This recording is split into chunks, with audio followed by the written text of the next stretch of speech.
The PRovoke Podcast, brought to you by PRovoke Media and produced by the international broadcast specialist Marketeers.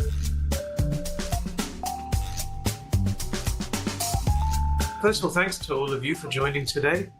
I'm really glad to do this, to have this discussion on the rise of business influence. I think a lot of the times when we're talking about influence, it's often viewed from, very much a B2C prism. But I think all of you here today are people for whom, B2B is as important, if not more important. So we're very keen to talk more about what influence means from a B2B perspective. I think you will have seen the questions that I sent through. Ogilvy, of course, has done some really interesting research in this area of B2B influence. One of the findings that really jumped out to me was that 75% of B2B marketers are now actively employing influencer marketing. And 93% are planning to increase their spend in this area. But the study also reveals that CMOs are barely scratching the surface. There's often questions around what actually is a B2B influencer, when they should be used, what kind of results can they drive. So we'll talk through some of these issues today. I think just a couple of housekeeping notes before we get going. So everything's on the record, unless you tell me otherwise, because we will use this discussion for a feature story on the PRovoke Media website, and we're also going to record as well. That's a good reminder for me. So we'll record as well, and we will probably use some of it for audio, and video, and all that kind of stuff. Yeah. So if you want to say something that you think should not appear anywhere, then just please just flag it before you say it. But hopefully you won't use that, because it's only B2B. Right? How controversial are we going to get? Whilst I'm hoping Keith will join, but in the interim, I think if I could just go around, and if I could ask each of you to introduce yourselves, that would be really helpful. And as if on cue, Keith is here, so I'll just wait for him to enter the room. Hi, Keith. Welcome. Hello. Apologies for a few minutes late. No problem. I just had a little intro, but nothing that you wouldn't have seen on the email. I'm just going to go around asking everyone to introduce themselves. So, Mickey, if I could start with you, please. Sure. So my name is Miki Hirasawa Ashton. I currently head 3M Global Sustainability Engagement for our public affairs function. I come with 25 years plus of marketing experience, mostly in B2B. The past 7 years, I have been working at 3M, leading marketing operations development, digital sales excellence, brand and communications across MEA, and integrated for EMEA. And now I take care of engagement, which is pretty much marketing and strategy, but because it's for sustainability, we have to use a different name. So that's how complicated our company is. I am passionate about building purposeful platform for brands, product, and people to shine. And I am definitely keen to learn more from the experts today. So there you go. Thanks. And thanks for joining from the US, where it must be pretty late for you, I think. Yeah, it's midnight. Yeah. It's okay. Oh, God. Gosh, ouch. Carolyn, over to you. Hi, everybody. Hello from Singapore. Hello, Keith. Good to see you again. Hello. So I'm speaking from Zendesk, where I'm the head of comms for APAC. And I've come to this role with about 20 and a bit years of experience in comms, a lot of which was spent on the agency side of things and in technology PR predominantly. 3 of those years was spent in Mumbai, Abhinav, where I lived there for a bit. It's amazing, one of my favorite cities in the world. But Yeah, so a lot of that experience in technology, a lot of that in B2B, some B2C experience as well. And before I came into comms, I was a lawyer. So I left that profession after 3 years. And but that does color my lens a little bit, especially from the risk mitigation perspective. So crisis comms has been a big area for me as well, as just the regular day-to-day. But that's me in a nutshell. Thanks, Carolyn. Abhinav? Yeah, thanks, Arun. Carolyn, a lawyer who's doing communications is a deadly combination. Yeah, as we know, I think for most communication department, their relationships with the legal department tend to be, well, let's just say, full of a little bit of friction. So, knowing someone who gets the other side, I'm sure you take advantage of that. And Mickey, very good evening to you. I've got a great line for you to start with. 3 a.m. doesn't mean you work at 3 a.m. Sorry, just in the morning. So my name's Abhinav Kumar. I'm the Global Chief Marketing Officer of Tata Consultancy Services. I am in Mumbai. That's our headquarters, and I have my office here. But otherwise, I live in Brussels in Belgium. So I might compete with all of you for the longest commute, perhaps, in this group. But looking forward to this discussion. I think we always, Arun, again, thanks for the invitation. Always insightful to hear from PRovoke and be part of these communities which you build, in which we share thoughts and ideas. This one is a really interesting and pertinent one because, as you said when you started off, from B2B marketing, influencer marketing as a sub-element of it is not something which I think naturally came to B2B. But today we're seeing a lot more use of it.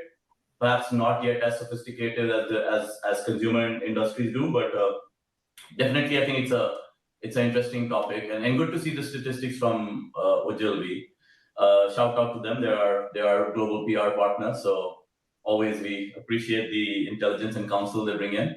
I think that was interesting to see that such a large amount of B2B companies already using it. Even more interesting that 93% are looking at increasing budgets on it at a time where budgets are not naturally increasing, right? I think most people are keeping it flat, or in many cases they're seeing some pressure downwards as well. So that's good. That's interesting to see that this category is being prioritized at the moment. So looking forward to the discussion with all of you. Yeah, indeed. We will get into all of that, I think. Keith, over to you. Yeah, just echo that. Nice to meet everyone and to see you, Mickey, and Carolyn again. I want to sort of echo that thing about it's great we're talking about B2B influence. I would say we've done a few things on it, and kind of I'm really curious on how we could do more, really, is kind of, I think it's at that point for me anyway. I like everyone else here, 20 plus years in comms, PR, done a bit of journalism, worked around the world, mainly actually in tech PR with Microsoft, from Dublin to Korea and then down to Singapore. Tried to set a clean tech practice up at Edelman many years ago. One of my clients, Black & Veatch, who I now work for, was one of the few people who had there was sort of a tire kicking kind of sector.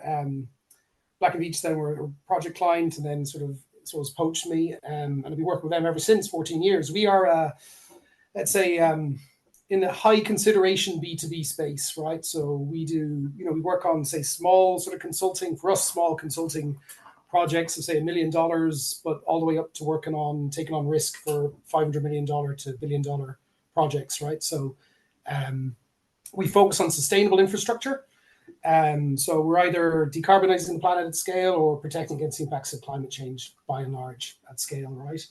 My role is I head up marketing for the business outside the United States.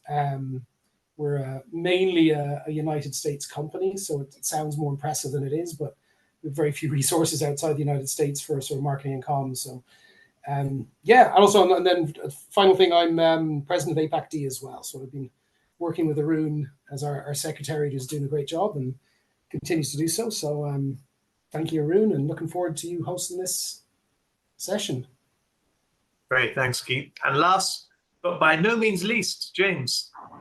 Hi guys, great to all meet you. Thank you for the intro. I'm the head of influence at Ogilvy. for Asia Pacific. I've been in the B2B space now for a decade. I transferred over to the world of influence about 5 years ago, which is when I joined Ogilvy. And I've just seen the world of influence just boom and blossom as brands have understood the full value of it. And as part of that Ogilvy journey, I've been lucky enough to work with some of the biggest brands in the world, creating their influencer strategies and executing them. TCS being one of those. Used to work on TCS when I was in the London office. So yeah, I have worked on thousands of influencer campaigns when with thousands of influencers. So hopefully you can add a little bit to this discussion. Importantly for this B2B discussion, I've led Ogilvy PR's launch of business influence as a new capability about 18 months ago now. We are the first agency to develop a specialism in this space. I think still the only one. And as part of that, like Arun mentioned, we've launched the first research paper in this space of B2B influence. If you're going to launch a practice, you need to do some strong research in it, first of all. It was a huge piece. It was global and 5 regions across Asia Pacific. 550 senior decision makers from some of the world's top businesses. So hopefully that provides a really good foundation for this discussion going forward. Yeah, great to meet you all, and looking forward to it. Thanks, James. Yeah, I have to say I found the research study really interesting, and if you do want to pull out any of the findings or mention them at any point during the discussion, please feel free. So yes, we started off with this with the findings that 3/4 of the B2B marketers surveyed are now actively employing influencer marketing, which I think may surprise some people who perhaps view influencer as something that's more popular in the B2C space. But I think perhaps the best place for us to start this discussion is to talk about what is a B2B influencer, because it's not necessarily, I think when we talk about influencers, we automatically start thinking about people on TikTok and that kind of thing. Maybe that's the case for B2B influence, maybe not. So maybe if I could start with you, James, and ask from your perspective, how do you define a B2B influencer in today's digital landscape? Is it just someone that's making a lot of noise on LinkedIn, and has that kind of concept changed much over the past few years? Yeah, I think it's a really good question, particularly to define the difference. And the way we look at business influencers or B2B influencer marketing is the practice of brands partnering with influential individuals or key industry figures, subject matter experts, to create added value and beneficial impact on customers' brand perception and purchasing decisions. Businesses can partner with influencers in multiple of ways and for multiple reasons, largely at the moment articulating their business capabilities and benefits from an authentic and credible perspective to new audiences. I think business influence isn't new. I think businesses have been utilizing it for years. The evolution of that has developed since social has played a much bigger role. And it has evolved in a couple of ways. The first is scale. Like, platforms have given us this huge scale, accessibility to new types of influencers, new types of authority, but also getting into specifics. Typically in the old work, it used to be B2B influence used to be hyperlocal exercise, when either it was a one-on-one introduction or potentially small gatherings like a talk or a meeting, where your audience might be up to 100 people. Whereas digital platforms give you this mass of wider accessibility to the audience, but give you a much more specific choice of influencers where needs and requirements from businesses are so specific now. You can find and partner with experts that have a very nuanced and targeted. So it has evolved from that small target audience to a much more mass accessibility. I'm on mute. Sorry, I'm happy to direct questions, but please feel free, all of you, to just jump in with your thoughts and comments on any of the things we're discussing. So yeah, I guess one of the things from James's response there is the change in scale, which I guess some of you can speak to. But yes, curious to hear all of your thoughts in terms of what is a B2B influencer in today's digital landscape, and how many of you are kind of actively perhaps working with. So Abhinav, perhaps I can come to you next. Happy to share a perspective from our part. So if you look at the business we are in, which is in the technology consulting and services business, it's a very large and complex business, right? We're a fairly large company. We're $30 billion in revenues. We have 604,000 employees in 55 countries across the world. So it's a massive, well spread out business. But from a client and a point of view, it's a relatively simple business, right? From a targeting point of view. So we work with 1,400 customers across the world. They're all enterprise customers. I often joke that you take out a Fortune 500 list, I pin it to my wall and throw dart setters at a dartboard, I'm going to hit a client, right? So we work with all the big companies in retail, in telecom, in banking, etc. Within those so there's 1,400 we work with, and maybe there's another 1,000 whom we yet don't work with and we'd love to work with, right? So if you take the entire set of companies we will in the long term work with, there are about 2,500 companies. Within those companies, in each company, there's 7 or 8 people who have an effective role in the buying decision, right? Whether in renewing the business which we do with them, or in considering us for new business, right? Whether it's an existing customer or new prospect. So if you do the math on it, 2,500 into 8 means there are 20,000 people across the world who effectively hold the destiny of our company in their hands in terms of, whether we make the 30 billion we make, what we increase it to, or whether it comes crashing down is up to these 20,000 people.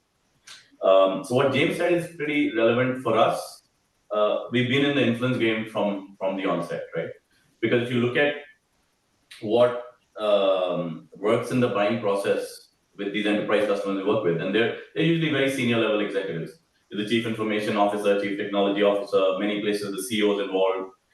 Definitely the CFO in terms of looking at returns of their investments in technology. So I think the part of using influence in terms of references is really vital, because whenever one of these clients makes a decision to work with us, it's significant work, it's strategic work. In many cases, and today, given how important technology is and how central it is to the operations of any business, in many cases they're betting the company on selecting us to build their next build a digital bank, or to help them navigate the AI wave, etc. So when they're betting the combination of our expertise and what we bring to the table and all of that, but a large part of it is also them talking to someone we previously worked with, right? So using the influence of our previous clients as references, talking to those who track this industry. There are a lot of analyst firms here, firms like Gartner, Forrester, IDC, etc., who are experts who track the industry and look at the capability of companies. They publish charts and reports on capability and things like that. So they've been the traditional influencers who, in terms of the buying decision, for sure. But I think more and more, when we look at it from the comms piece and gaining mind share, look, we've looked to see that who influences these C-levels, right? I think at one point of time, we've done a very elaborate study on Twitter. I'm sorry, I know I'm not supposed to call it Twitter anymore, X, in which we looked at some the personas we're selling to, and who do these people follow and engage. And interestingly enough, what it kind of pointed out to was that I think quite like the Japanese economy, it was all interlinked, right? They would, for a CIO, there'd be other CIOs who influence them. So for us, I think traditionally speaking, that inside the business world, who was somebody's reference point? It was very, very important.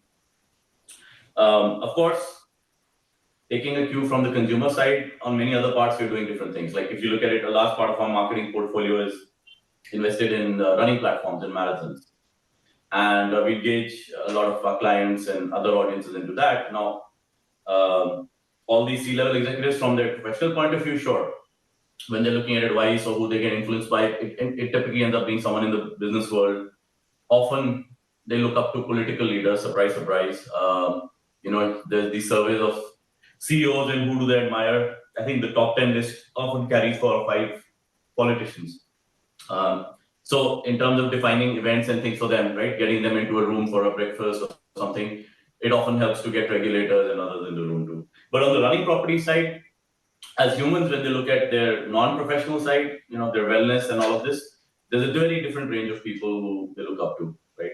So that's the new category we've been really, from our side, taking on. I'll give you a very quick example, and then then we can move on the conversation. We signed on with this lady called Des Linden, who's a very accomplished athlete in the US. She was the winner of the Boston Marathon. And with her, we are building something pretty interesting, which is the world's first digital heart. So what we've done is we modeled her heart into a virtual heart. And every time she goes for a run, her performance is tracked, right? Not just the basic stuff of heartbeat and HRV and all of that, but actually tissue performance, blood flow, etc. There are a variety of different measures. And through that, as we get the data and more insight from it, she's going to get real-time insights on improving her performance, while she's running. But the end game of this is to actually consumerize this technology in the end. So all of us will have our digital heart sitting on our iPhones, which is tracking its performance, and then giving you tips. It would say that, Mickey didn't sleep well this week because she was up on a call late at night or whatever it is, which means your risk of a heart attack has gone up 5%. So please take care of yourself, or something is not right. I think we think you should go for an ECR, for a cardiogram test, etc., etc. So literally, it can save lives. So for that aspect of it, we are engaging a range of athletes like her and other things to work on that. So it's a mixed map. But I think what James said at the start, influence is really important in our whole marketing effort. Using influencers, and the definition of influencers for us, it's a broad range of very different personas. Can I just build? Sorry, I was going to. Okay. Yeah, I love the digital hearts example, Avinav. It kind of reminds me of, and kind of go back to what James was saying earlier, reminds me of sort of some of those cool sort of consumer PR ideas I worked on when I first started my career. Like we did the testing of the dunking of McVitie's biscuits and what's the cutoff point for that. But just really good influence type word of mouth, generating activities, which I think is really, really, really interesting because the question, who are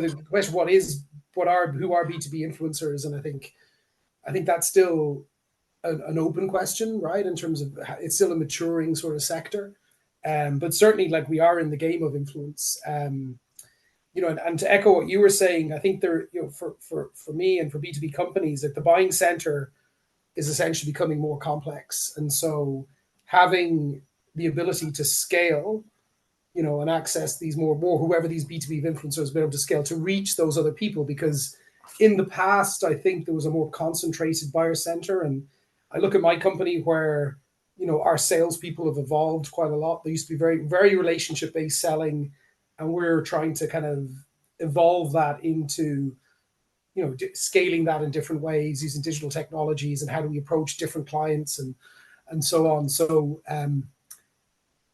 I'll kind of hold my thought a little bit there, but it's just interesting how the whole sort of industry is really kind of evolving from a sales point of view, and then how you access those key decision makers who are broader. We're looking at a couple of things. So we work with sort of a technology evangelist to keep it really simple, from a paid influencer point of view. So we, openly will, employ a paid tech evangelist who is going to some sort of key industry conferences, and he'll interview a few of our people through his network. And we kind of go, hey, over to you. We want to talk about security at utilities. Here's the guy do whatever you want kind of thing, and we pay appropriately, and then he communicates appropriately. We're also looking at other things in terms of like advisory boards. So if you think from a B2B point of view, I think, other CEOs and how you co-create, we're talking about like a digital world, or how you bounce ideas off CEOs, you test your strategies, but also then get inputs on and get insights to their businesses as well. So that's kind of another kind of maturing area where how do you engage even offline with, let's say, influencers? Because as Abhinav said, it's actually, he was really articulate in terms of, I was kind of jealous in terms of how he's able to go, there's 20,000 people who are making the decisions, right? It's quite a small world, and it gets quite niche quite quickly, and it is quite interconnected. So how do you crack that? It's difficult. I was going to. Sorry, go ahead, James. I was going to add what you've articulated really nicely there is the word you used is it's very strategic, our decisions of working with talent. And what you'll notice is influence is typically looked at on a scale, micro to mid to macro to celebrity. That's not how we see it. As what you've just talked about there is around every decision maker, you have different types of influences on their decision. Like a policymaker is an authority in making sure that you're doing things right. But businesses are going to tell you that your operational side, technical people are going to tell you how to implement it. You need all of these around one decision maker, and working with influencers shouldn't just be one, pick one and create some content with that person. Create a bank of talent that can answer all of these different questions for one single decision maker. And I think that's a really good point. So if I may, so 3M is a very diversified company. So we used to have healthcare. We don't have it anymore. We just spin it off like a few weeks ago. But actually, because of that, and to your point, James, what is interesting is, so we used influencer marketing for B2B heavily on healthcare. So that's one of the things that is easy. Why? Because it's around patient care, and patient care needs to have more people involvement, even with the doctors or the clinician that we work with, right? It was always a bit trickier in the industrial B2B context, to be honest. And that was a major issue when we were actually trying to get the buy-in to use social media influencer in the past. So we have actually started using them 2 years ago. For us, influencers are just paid influential voices to promote or advocate, like products and solutions. And in the B2B context, I think you mentioned that we actually rely probably more on consultants or actual more subject matter experts. So this is exactly what we do too. I think other than this, Abhinav mentioned that, yeah, it is curious to see that everybody wants to actually increase, the spend in influencer market, in B2B influencer marketing, where we all know that, well, at least that applies to 3M as well. Our budgets are a bit shrinking, but I was reading in the HubSpot that the market is valued at $14 billion for 2023, and they actually kind of estimate that would be increasing this year. So I find it really interesting. For me, I feel that a B2B influencer is done better by leveraging employee advocacy. Why? So maybe it goes against what you're saying, but I think if you want to have authentic voice, a better voice, I would rather an agency to focus on the very people, so R&D people, away from our CEO and MD, because anyways they have all the full agency attention, but we do have those mini rising star that can actually engage stronger with their network, right? And it's more in regards to the quality of the network, but also on the relevancy of the network we're trying to reach out to. Does it make sense, right? So that's pretty much it. So it's really around the rise of employee engagement turned advocacy, or what we call the rise of micro influencers, right? So you can actually leverage more with perhaps less budget, more budget in terms of, like paid media behind those employees. But I think it works a bit better. It empowers the employee better at a time where we actually restructure a lot. And and also it actually create more authenticity in the brand voice. So that's kind of what we actually figured out, because we needed to go more into subject matter expertise on certain things, such as abrasives, right? Or things that are less interesting, such as, I don't know, glass bubbles. And we figured that nobody else than us could actually explain our product better, but we needed to kind of empower those people who can talk about it in a more I don't know, public ways. I second that, Mickey. That's a really good point. Interesting point.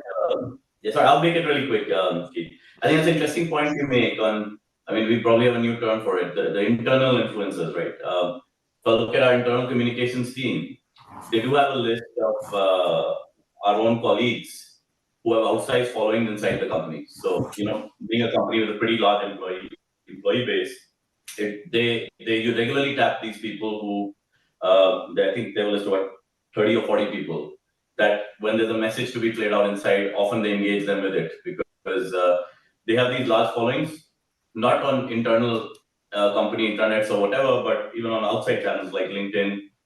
We have a colleague who, for example, is a bit of a renaissance man. He does stuff on he does research on food, and he talks about cooking. He also is a musician. So he's a bit of a TikTok influencer in that sense, as we spoke about originally, right? So he's very active on Instagram and all of those things. And what they figured out was that a large percentage of our company, something like 4 or 5% of our workforce, actually follows this one person. So they've been effectively tapping him from time to time. So I think that's an interesting concept you brought on about using internal influences as well, especially in the age of the talent wars and the recent great resignation and other things we have.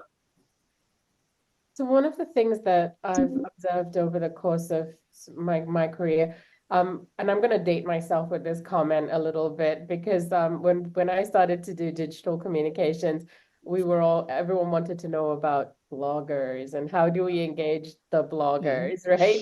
And then that all evolved to the landscape that we have now. And I think what's really interesting is that is the influence landscape is just such a broad and diverse one. And I think often whether we're on the consulting side of things or whether we're internal and we're advising our stakeholders internally, there always seems to be this desire to find the silver bullet, right? And there just isn't one. And I think I've had instances in over the course of my career on the agency side, where we've had people come and we need to, they're like, it was a satellite communications company, and please help us get on Facebook. And I'm like, but why do you want to be on Facebook? Because everybody's there. And we're like, no. So very few companies, and this is on the consulting side of things, very few companies invested in understanding where their audience was, to really understand how to kind of engage. And I think there was just this idea that if a platform was big, that's where you needed to be, without kind of thinking also about whether that was where your audience was. And then the other question was the one about the volume over value, right? Whether it was better to be engaging an influencer that was engaging 10 of the most important people that you needed to reach, rather than hundreds and thousands of people who might not necessarily have any impact. So I think those things have shifted over time. One of the shifts that I've seen that's really interesting, though, is how people moving out of media have then established their own channels, which in the past would have looked like a blog, but are now legit publications, right? So they're digital publications that are run by an ex-journalist who is now, the editor of their own publication, who is one person creating content for that whole production. And I think that has changed the way we engage as well, because that one person cannot create all of the content. And so it has changed the way brands engage with somebody like that. They come with all of the credibility of the ex-journalist, the ex-editor, but they now have the constraints of being one man producing an entire platform for themselves. And there is a way that we can work with them. And there are many ways in which we can work with them. And that's made the whole influencer engagement model just completely change and be dynamic. And I think the second point on this is also just what that influencer looks like. In Japan, for example, we have people involved in the decision-making process of vendors that we work with, who are almost like referral agencies. So they essentially operate in where, I'm thinking of working with a particular vendor. I go to them, they give us a bunch of information on whether or not that potential vendor is credible. And it goes to financials, it goes to your product set, it goes to what work you've done and your case studies and things like that. So for me, that is somebody who is not in media, not in your traditional kind of, sphere of influence that you would kind of typically look at, but who is fundamental to decision making. And so once a quarter, I make sure that they have updated information, because these are people that are helping my potential customers essentially make the right decisions. And so I'm essentially making sure they have the latest information, package that together for them. And the final thing in all of this, I think from my perspective, is the voice of the brand and how you're communicating with and through these influencers. That's a piece of work that I don't think is as consistently and committedly done by a lot of brands, is just to understand how it is we communicate as an organization, and therefore where do we spend our time in how that voice can be shared with and through influencers. So we did extensive work with brands that had the time and discipline to do it, to go, where are your competitors? What are they talking about? And where is the opportunity then for you to own a distinct narrative, and then take that into their influencer engagement program to deliver authentic value to the influencers that you're engaging. So you're not just adding to the noise, but you are a distinct and defensible voice in a particular topic and area. So for me, that's kind of the evolution that I've seen over time with the way that we engage influencers. And in some ways, we have come very far. And in some ways, some of our fundamentals still need to be addressed.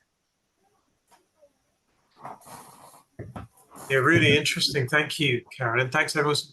Really good comments there. Just so, Abhinav, you talked about just the range of different types of people, including running influencers, which I guess, might raise a few eyebrows. I've actually seen the Digital Heart, I think, by the way. I think it was at the New York Marathon Expo, if I'm not mistaken.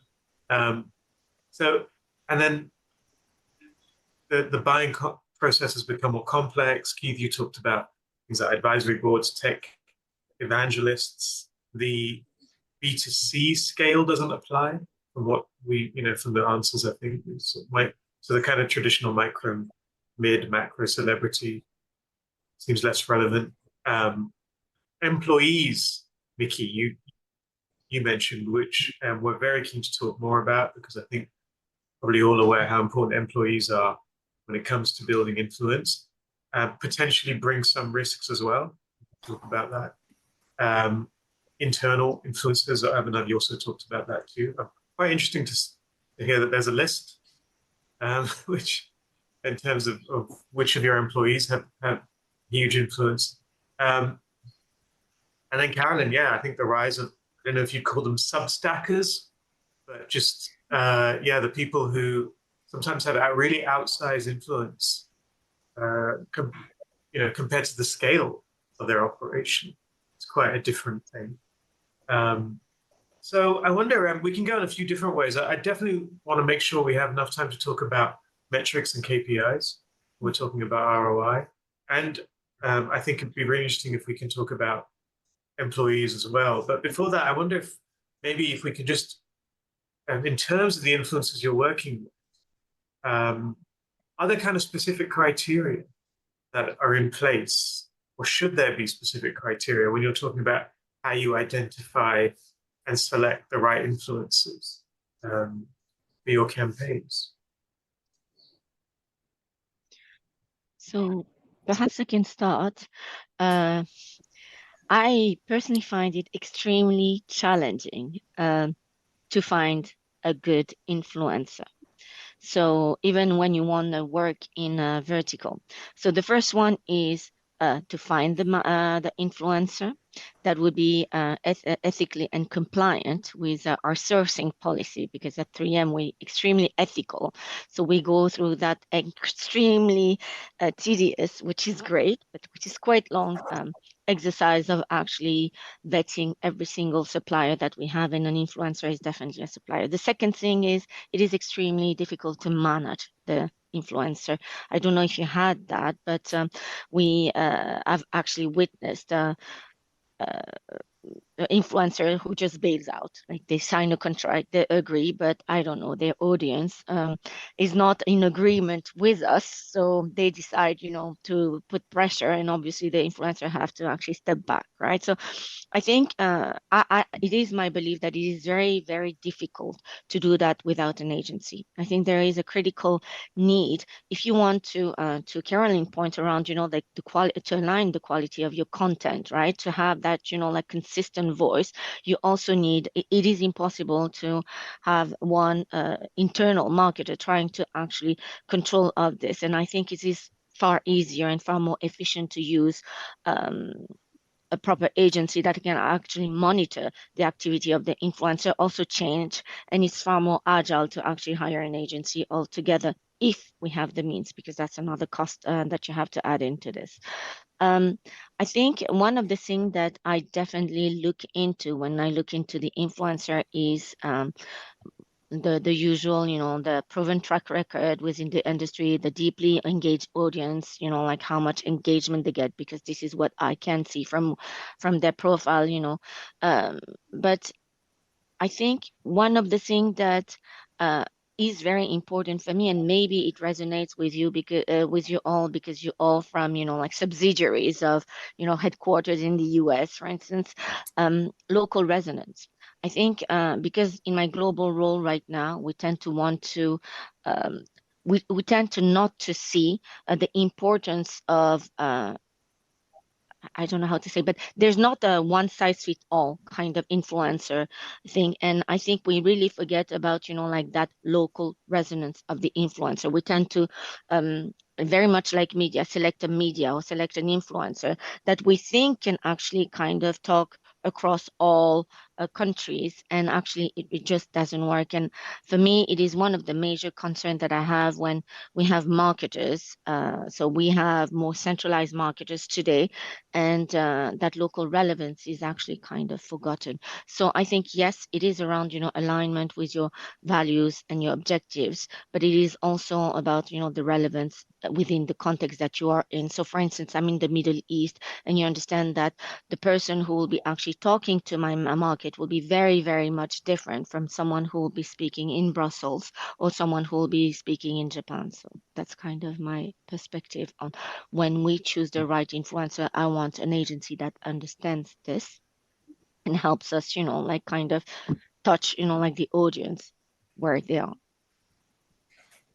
Yeah, Arun, I'll make a quick comment. I think from, when you're looking at an influencer, right? I mean, and the value they bring to your strategy. To us, there are kind of two fundamental points of value, right? First is their, you could call it endorsement value, right? Which is the authority of their voice, which they bring, which lends credibility to your product or your cause or whatever you're engaging them for, right? That's one thing. The other thing is, of course, their reach.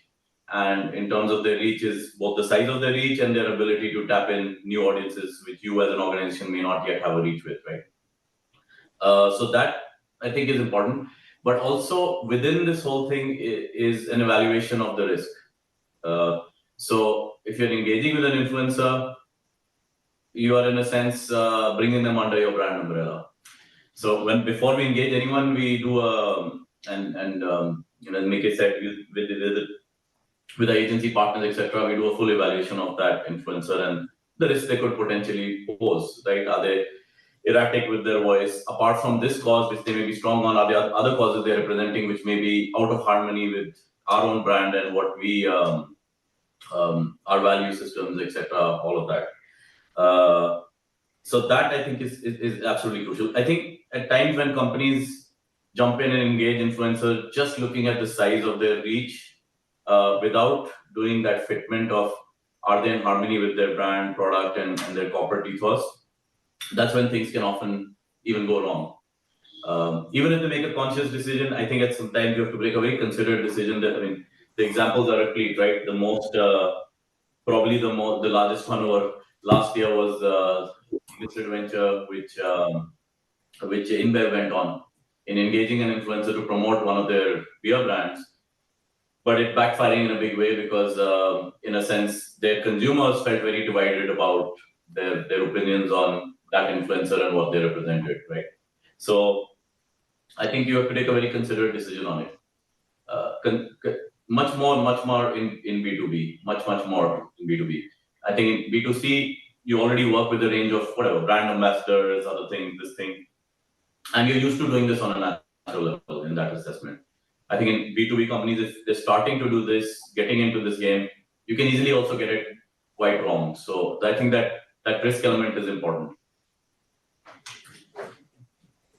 Yeah, and I think because of the risk, certainly my organization, we're very eager to learn, we're very eager to experiment, but it's step by step on how you sort of engage with this new set of vendors, right? We're talking about them as vendors, right? In terms of the risk that they become into your brand and so on.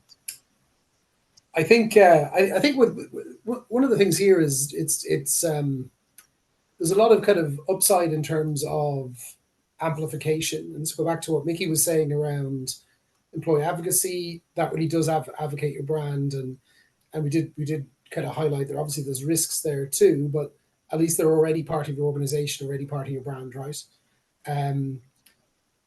I think the challenge is then again the point that Mickey brought up in terms of the relevance. So you can amplify, then you have to zoom back in. And we were talking earlier that there's not, very eloquently, Abhinav said he's 20,000 people influencing essentially his, their sales, right? Or will decide on their sales.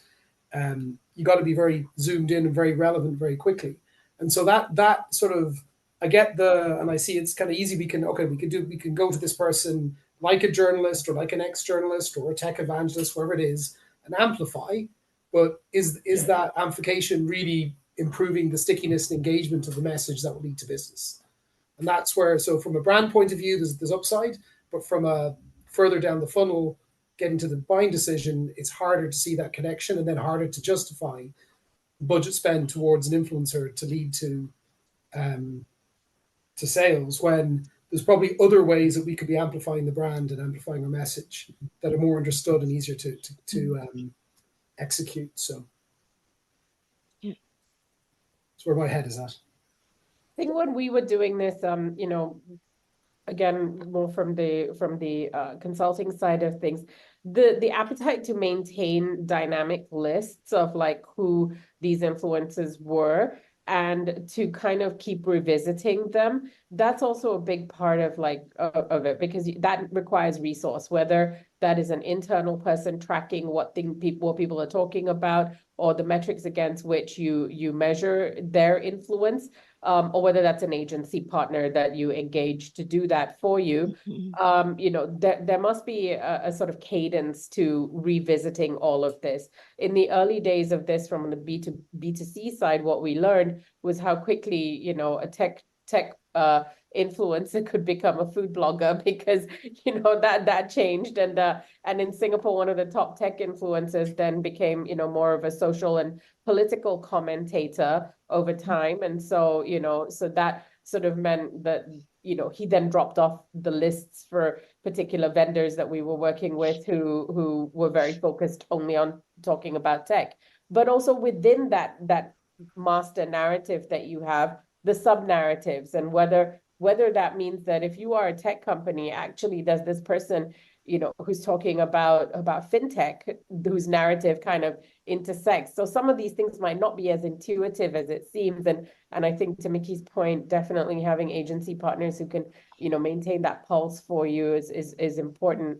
But also internally, having the appetite to keep revisiting this. And I think getting the buy-in internally is a big part of it as well, because I think, there's not a lot of people within the organization that will understand stakeholder engagement in the way that those of us that practice it every day do.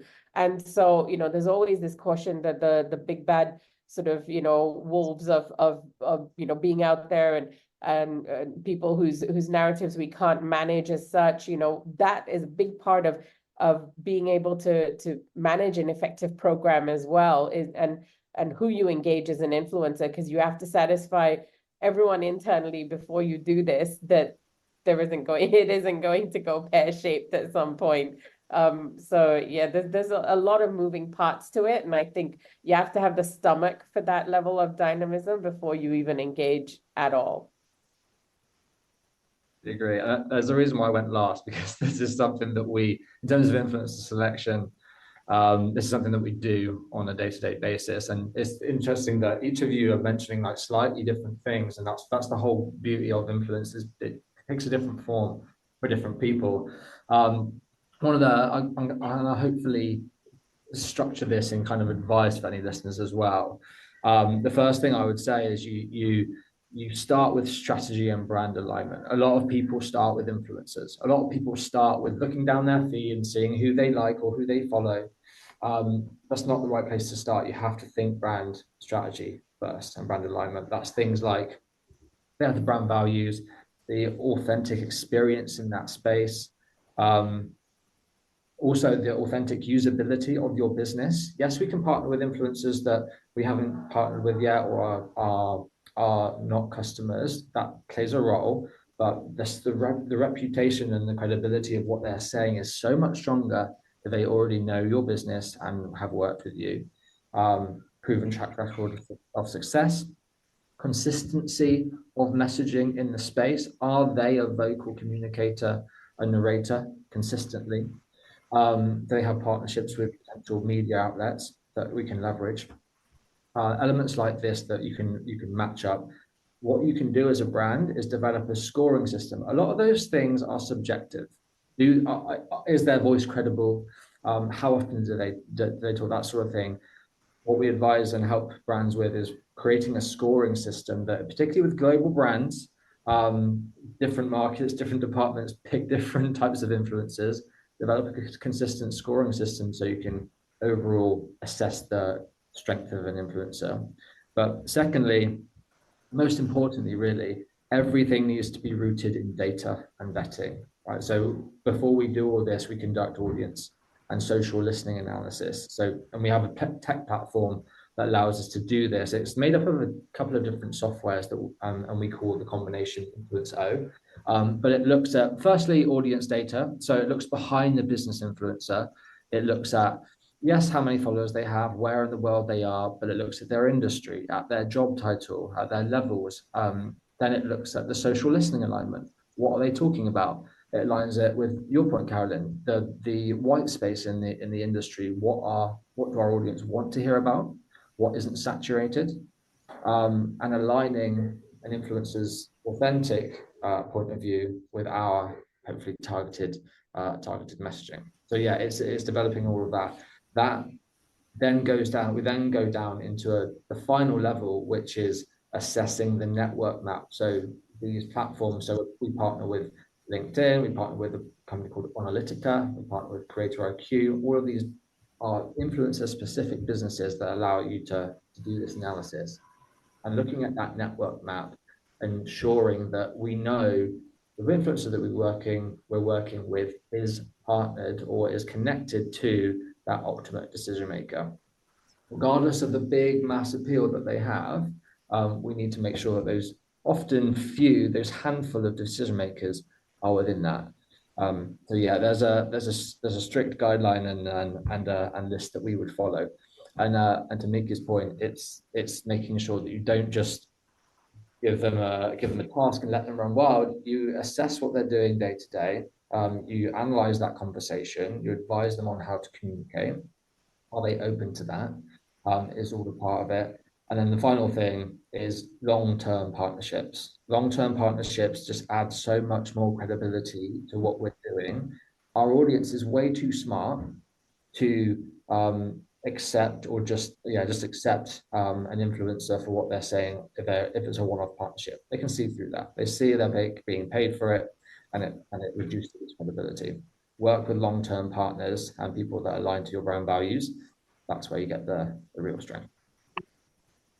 I'd like to ask a question there, James, because do you think, like, because I feel that the appetite for sponsored content partnerships, things like that, I don't feel that we have the same bias that we had before about that sort of thing. And and please correct me if I'm wrong. I'd genuinely like to know whether audiences still have a bias against content that appears to have been paid for. I think it's a good question. I think this is one of the big differences between B2B and B2C. I think in the B2C space, and because we're all used to influencers on our social channels holding up a product and saying how much they love this toothpaste, and knowing that they're not really real, obviously lacks credibility. In the B2B space, however, if you're partnering with the right people, the thought leaders, the KOLs that you're working with, their whole reputation and their whole business success rides on what they say and rides on them having credibility in their voice. I think that alone is a reassurance for most people in the B2B space that what they're saying is credible. But also there's that added reassurance that, particularly with the stronger influencers, their network have been seeing them, following them for months, years, decades, sometimes. So they can trust in the voice that what they're saying is true, but they will notice if that varies from their natural content. So I think it's less. I think people do trust the voice, but they're very quick to call out anything that's not true. Just one thought related to that trust aspect, and just as you were talking, James, one of the things that I've kind of over the last sort of 10, maybe 15 years, I've noticed is the erosion of trade media, and how trade media is becoming a little bit less trusted, and is actually quite transactional in a way whereby to get coverage, you're favored if you're sponsored or if you're advertising.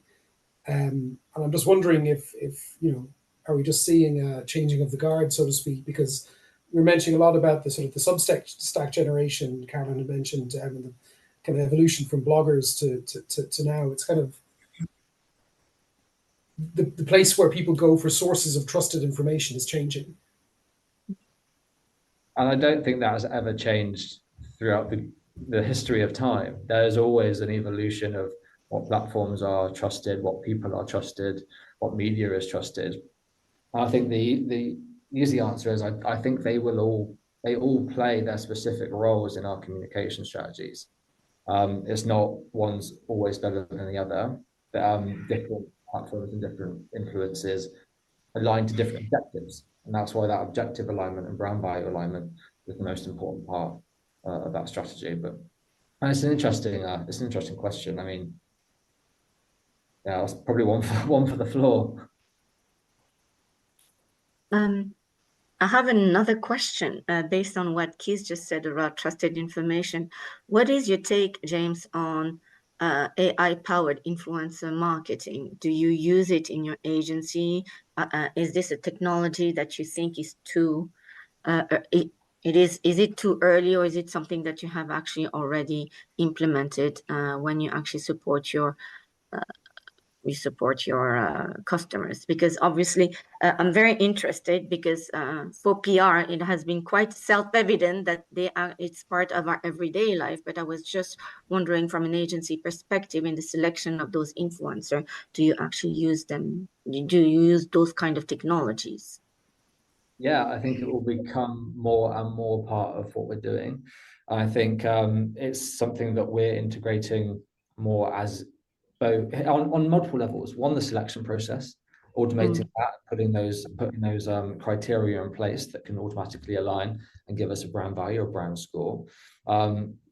Virtual influencers, we have not a lot of people understand them or even believe in them right now, but there are certain cases. I mean, you mentioned healthcare, right? So that, take healthcare for an example. We have a big healthcare client that focuses on vaccines and diseases, particularly in Asia Pacific. A lot of these conversations are a little bit taboo, difficult to speak about.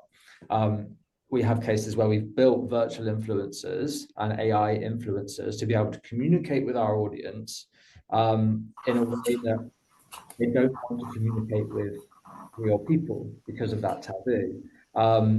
We then build up those profiles and influencers, now have millions of followers. And that's a nice way of integrating how AI is helping us. So yeah, multiple ways. I think we may have been discussing this, but one thing is worth mentioning as well is the other side of the benefits of AI in influence. So one thing Ogilvy's always been very, very good at is pioneering the protection and the ethical practices within this space. And last year we launched something called the AI Accountability Act, when I'm sure we all know, I think the stat is 40% of people now can't tell an AI image versus a real image. That does cause potential problems or issues for our audiences, not being able to test, not being able to trust what's real and what's not having a real sense of what reality is and distorting that version of reality. So we launched the AI Accountability Act to encourage brands and agencies to disclose when AI is being used, to make sure that we maintain that sense of what's real, which is a really, really important part of that AI conversation.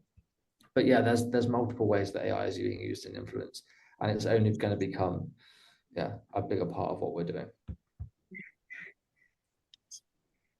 So we've got just under 30 minutes left, and I want to make sure we do talk about metrics and KPIs.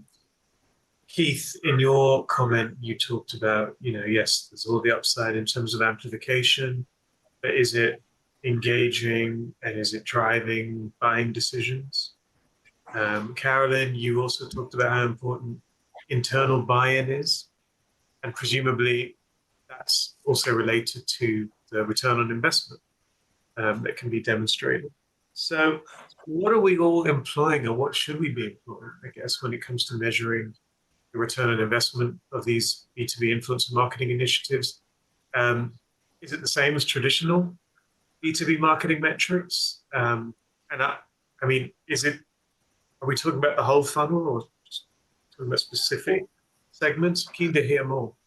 Yeah, first thought would be go back to basics. It's what's the strategy? What are you trying to do? So if you are trying to use B2B influencers to amplify or grow your brand, increase your reach new audiences, then you apply the metrics to that. I would question whether there maybe, it's a tactic within other tactics that maybe are proven and more effective. And so that's kind of where my head is at in terms of why we haven't gone full scale on anything like this, as well as ethical issues. So that's one part of it. Then the other, the real value to, as we're working in B2B marketing, is ultimately we're trying to drive sales. So, and like a lot of other B2B marketing techniques, it's harder to show that line to sales, right? There are ways, but it's harder to show the line. And a lot of that comes through, the source of your lead and how that's guided through your CRM system, essentially, right? Generally. So I'll pause there, but that's sort of my main thought is it's got to be based on why you're doing it in the first place. Can I add a few stats to just get the thought starters going for everybody? Because this was a big part of the research that we did. Because influence is typically thought of as that awareness top of funnel, reaching the audiences. Whereas a lot of the CMOs that we interviewed and surveyed, 50% of people actually said they were using influencers at that mid-funnel relationship building stage because of the authentic human relationship you can build. And then another 50% said they're using influencers at final ROI sales funnel stage, which changed perceptions a little bit around just using influencers at that awareness stage. Another thing to take out of it was ROI is now more visible through influencer marketing than it's ever been. There's a stat that 43% of people surveyed said that the main benefit that they got from influencer marketing was warmer leads or an increased volume of leads as the biggest success factor they had. Considering all the other metrics that you can target, warmer leads being 43% is a huge stat. And the final thing I'll leave you with for this section, I want to add some more stuff, but I'll finish here. The way people are driving ROI is very different in different regions for different types of businesses and different industries.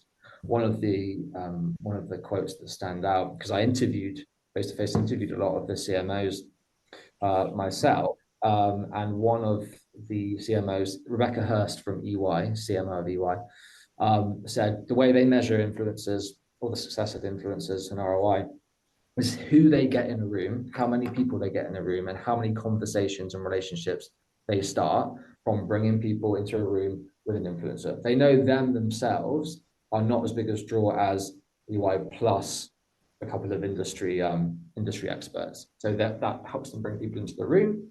From that, they can then assess, they know out of 10 people in a room, they're going to have one very strong lead, which will convert into minimum viable spend. There's a couple of ways that people integrate.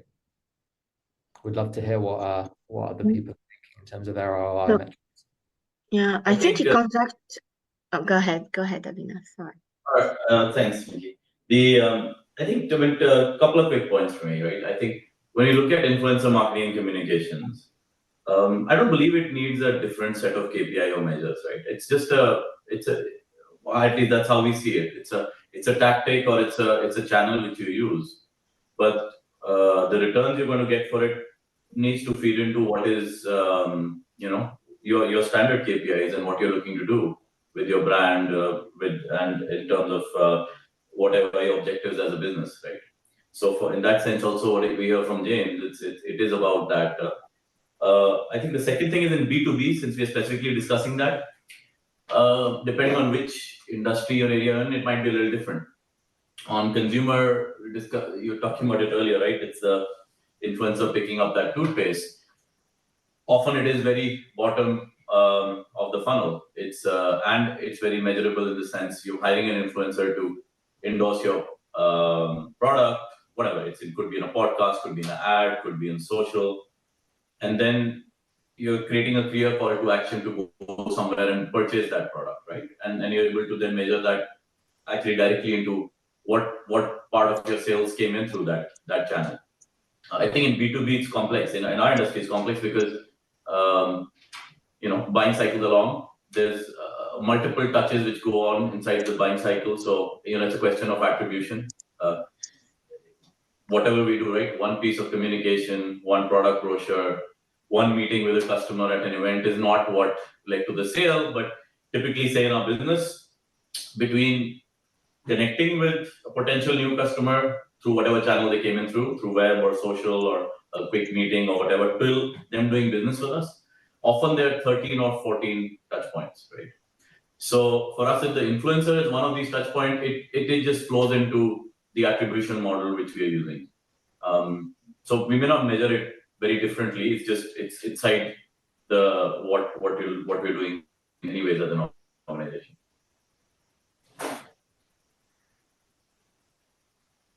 So I used to love a good spreadsheet. I'm Asian, and I work for 3M, so we like everything that is called A3 bowlers, dashboard that really talks to our executives. And to be honest, when I was going to an executive operation committee every month, I would actually blind them with my numbers, which in the hope that they wouldn't see, like marketing as a cost center. to be honest, and it breaks my heart to admit this, but it never changed the entire narratives, right? So I think going back to what James, stepping back and going back to what James was saying about around strategy, it's really around what is the strategy that you're trying to achieve at which place in the funnel. I think Abhinav, you actually mentioned that you are, and it is also how we should also select, like your influencer too, right? What are you trying to achieve? So are you trying to drive some kind of awareness around the product? So am I trying to drive some kind of awareness? So am I at the top of the funnel and trying to drive awareness around what glass bubbles are, right? Like, or, like, am I trying to engage, the content? So am I trying to create some kind of understanding of the product or enabling the people with the product? So we could use webinars for this. We do that a lot in scientific affairs in healthcare, but also with our R&D people who are applications engineer, right? What can we do? Especially during COVID, we had that a lot because we couldn't do demos one-to-one. So we had to actually use digital means. And the question was, how do we engage and which influencers should we engage to actually enable other people online? And of course, like what kind of conversion are you trying to do? So if you're trying to sell, right, I think in scientific affairs, you need a dentist who use your products, who can actually, like sell, like your, I don't know, your aligners or your, and actually tells you why it is easier, right? Those are kind of the influencer that you're looking really into. So I think I just wanted to say that because what James was saying around you actually select your influencer based on your strategy actually really resonated. So that's the thing around the funnel that Abhinav mentioned. I think there is another consideration that we actually have to have is what is your message at corporate level, at business level? I don't think any of us use it at operational level. It's going to be mainly internal stakeholders, so it's not going to be that interesting. So at corporate level, what is the kind of message that we're catering? So your KPI will be very different, right? Like as your, I think EY person, a CMO, I think, like you would actually look at the type of the quality of the people you're engaging. So in sustainability, was I able to actually engage with someone like Sanda Ojambo from the UNGC, right? So those are kind of things that we will probably consider because we think that is important. But when you actually talk at business level, which is more sales orientated, I think the metrics will be the normal B2B influencer marketing type of, or B2B KPI. So what is your lead to sales? What is your return on marketing investment? We actually do it based on AVE, right? So we do we have a calculation where we have our AVE on top, and then we put like how much it costed, and then the number of time it actually returns. Because what I learned across the year is anything that doesn't have a dollar sign doesn't resonate with executives, right? So when you are part of the executive committee, you just need to talk their language and say, well, this is how much it costs, this is how much it contributes, this is how much I saved. So I think it really depends on who you talk to. We also kind of value something called the earned media value that you may be using. I think it's important. Last month, we actually generated $65,000 in one post based on, like employee engagement only. Like it was one employee posting on something that has an incredible followership. Now it actually spinned off, so now it went with the company we spinned off. But it was quite powerful because you can actually really calculate how much like you can actually generate, and $65,000 of saving I think is for all of us something really great. And of course like perhaps one of the things that is underrated is the engagement of the rate, and when you can measure it, like the number of shares that your post have. And that going back to the employee advocacy part again is easier to control and have access to than if you actually hire like an external entity. So that's kind of my 2 cents are. Yeah. Picking up from what Mickey said, I think one of the challenges from all of this is to build the appetite internally for diverse and dynamic metrics. Because if we are going to, adopt a model that looks at things more from a campaign or intent centric, perspective, then we are not going to have the same metrics every single time. And for the decision makers and the purse keepers, that's not always something that's easy for them to kind of wrap their heads around or accept, because they want to, well, what did we do last year on this? And and then how do we compare that year on year? So I think that's part of building the success of influencer programs in the organization as well, is being able to develop the appetite for this kind of dynamism, and with the metrics as well, is to probably have that baseline, and which is I guess financially, perhaps that's the baseline, the dollars to dollars, but then on top of that, what are we looking at? I think about like an instance where so when Microsoft did this, when they unveiled Satya as the new CEO, they had an employee, instead of going and doing the whole media kind of blitz, they started it by having an employee interview Satya on campus and just walk through the campus with him, asking him questions about who he was. And the authenticity of that, and the authenticity in the way that Satya was presented in that's something that's very, very difficult to kind of put a finger on, and to kind of say, well, if he had done Forbes, the cover of Forbes, would, how would that have stacked up? Sometimes these are not apples for apples comparisons either, but that was an incredibly powerful way to introduce a CEO. Hadn't been done that way before, and had leveraged someone internal, in order to achieve that as well. It's a very different form of employee engagement than we'd seen to that point for a start.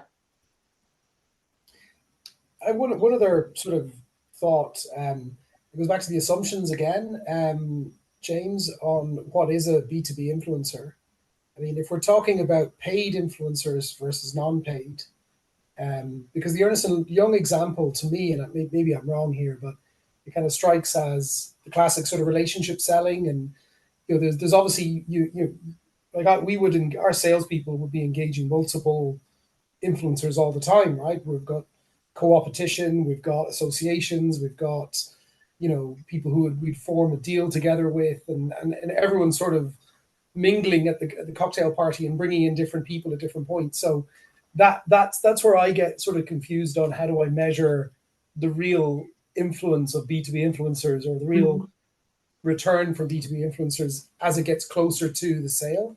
I definitely agree with Abhinav, is that there's, if you can measure, the paid influencer, or that's the cleanest way, or a paid influencer touched these set of people within this organization, which influenced the sale, I think you could do that as part of one of the tactics. But so that's kind of where I'm still struggling with the B2B, what a B2B influencer is. I know we've been talking quite, the more I think about it, the more confused I get. No, I was hoping, I think the plan was you'd be less confused after this roundtable. Yeah, but I think we might be at the Nike moment for influencers, right? Like the Nike point of everyone's an athlete, everyone's an influencer. I think some of your former journalists, I think Carolyn was talking about that, right? I think that moment of journalists becoming influencers, that's definitely there. I'll share one example from our side. So our sort of foremost client gathering every year, we do this series called the TCS Summit. So there's one edition of this in every region across the world, in which we gather about 200 to 300 of our top clients in that region for a 2-day affair. So the one which we've been doing in the US, so we put a lot of thinking behind who do we want to bring in as speakers. And often in that, the consideration is exactly this. Who do these people want to hear from? Who do they respect? Who has influence on them? Which then, if we get them in as a speaker, that gets these people to come in for these clients to say, oh yes, I'll take that invite. I'll definitely come to your event. And one interesting thing is, so the last couple of editions of the US one, the main host for the event, we contracted David Pogue. You may have heard of him. He's a famous technology journalist, New York Times, etc. So he speaks a lot about consumer tech, enterprise tech. So he's been hosting that event. And at that event, he's like he says, in New York, I'm just a guy on the metro and I'm a journalist and whatever, right? So somebody learns I'm a journalist, I don't necessarily get that much respect. At that event, he's a superstar. There are all these chief information officers who are just trying to grab and saying, please, can I get a selfie with you, David, and things like that. So, so definitely, I think that moment has come for journalists to be influencers. On the lighter side, in that theme of everyone's an influencer, our youngest and smallest member of our family, so our canine friend, was pitched by a dog food company a couple of weeks ago saying, hey, you've been consuming our dog food. Can you send us pictures of her eating it and her playing after that and stuff, and we'll put it on our Instagram. So, Oh, wow.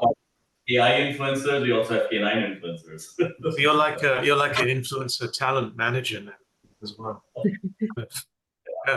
All right, we've got we've covered a lot of ground, but honestly, it feels like there's so much more we could discuss in this area, and I'm kind of amazed the time has flown by. So we've got less than 10 minutes, and obviously, you know, we've discussed a lot, I think, on this conversation in terms of what is B2B influence and who are B2B influencers, what are the kind of selection criteria, how has that changed, and how difficult is it?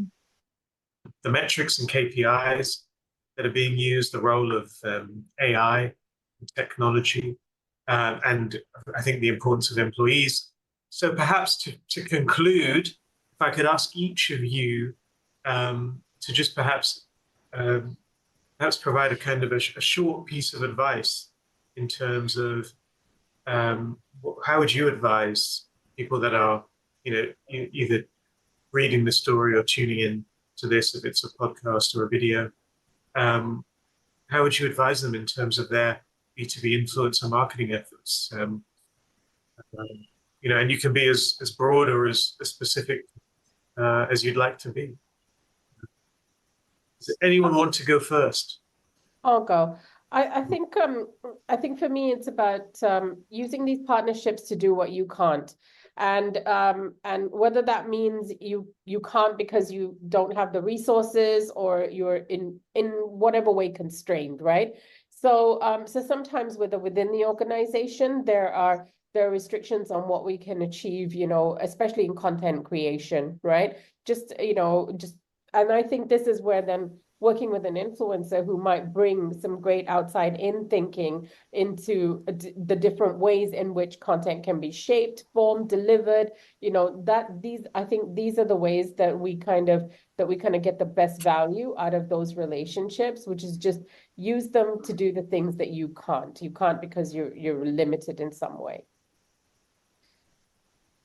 Similar kind of thought. For me, it's you know, rethink B2B influence and what it does, but be very careful on making sure you're planning and asking why you are doing it, in order to find new ways to unlock, you know, better business outcomes. So I'll go next. I think for me, I'm quite partial to micro influencers. So I would say don't neglect your current customer base, because sometimes your best influencer might just exist within your happy customer pool.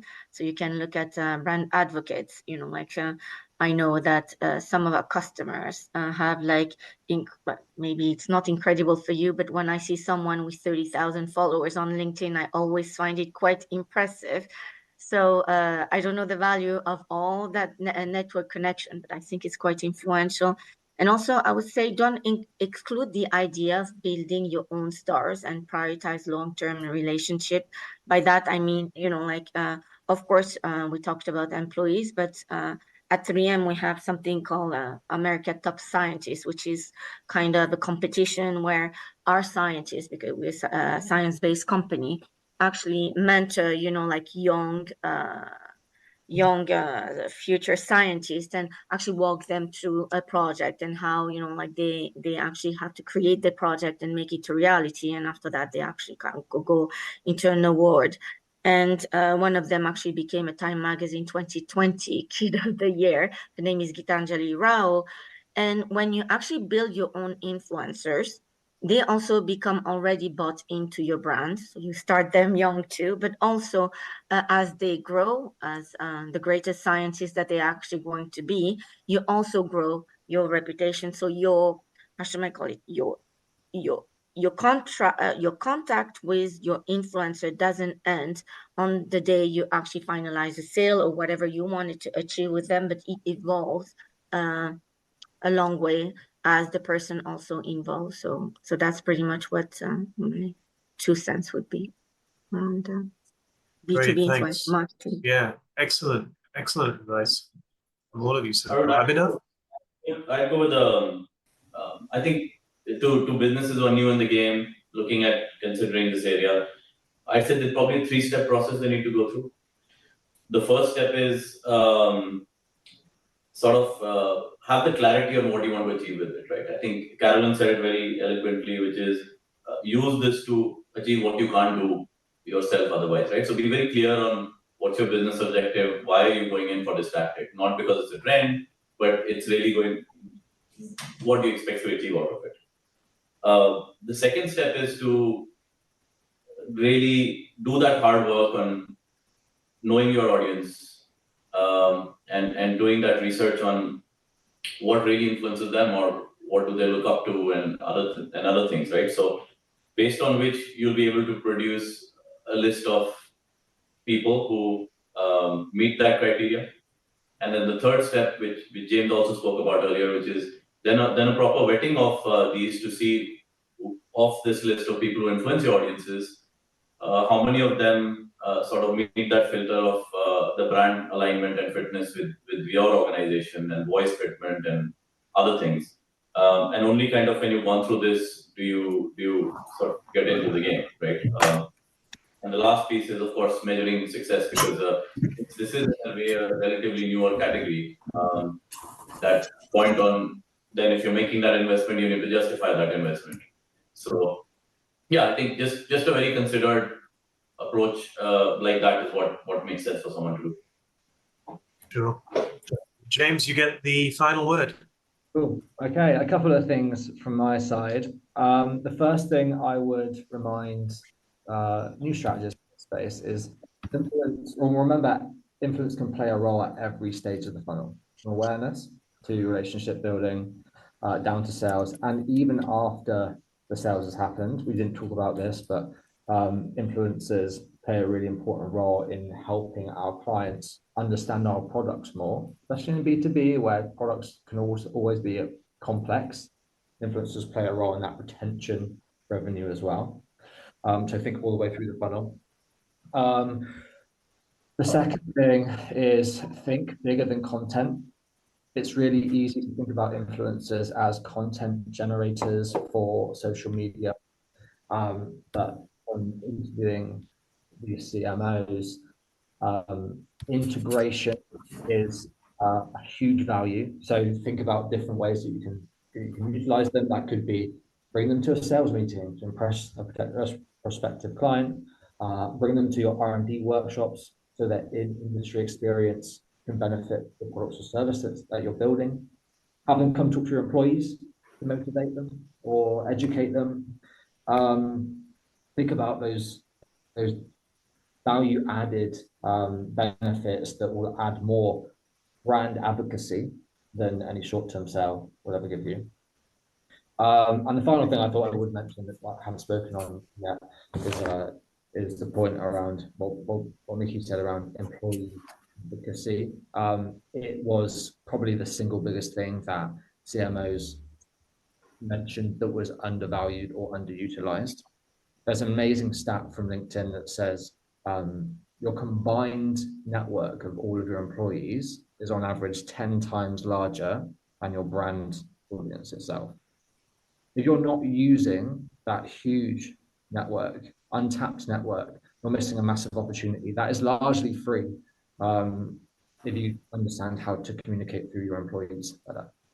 So yeah, developing that employee advocacy is a really important strategy. Excellent, brilliant advice. And yeah, really interesting conversation. Thanks, everyone. I guess this B2B roundtable is itself a form of B2B influence, and how meta is that. Thank you so much all for your time today. We will turn this into a feature story on the PRovoke website. I think I would like to run it as a podcast as well, because I think it flowed as a really nice conversation. And we'll pull out some of the quotes and start amplifying them across social media. So yeah, stay in touch, everyone. Great. Thank you.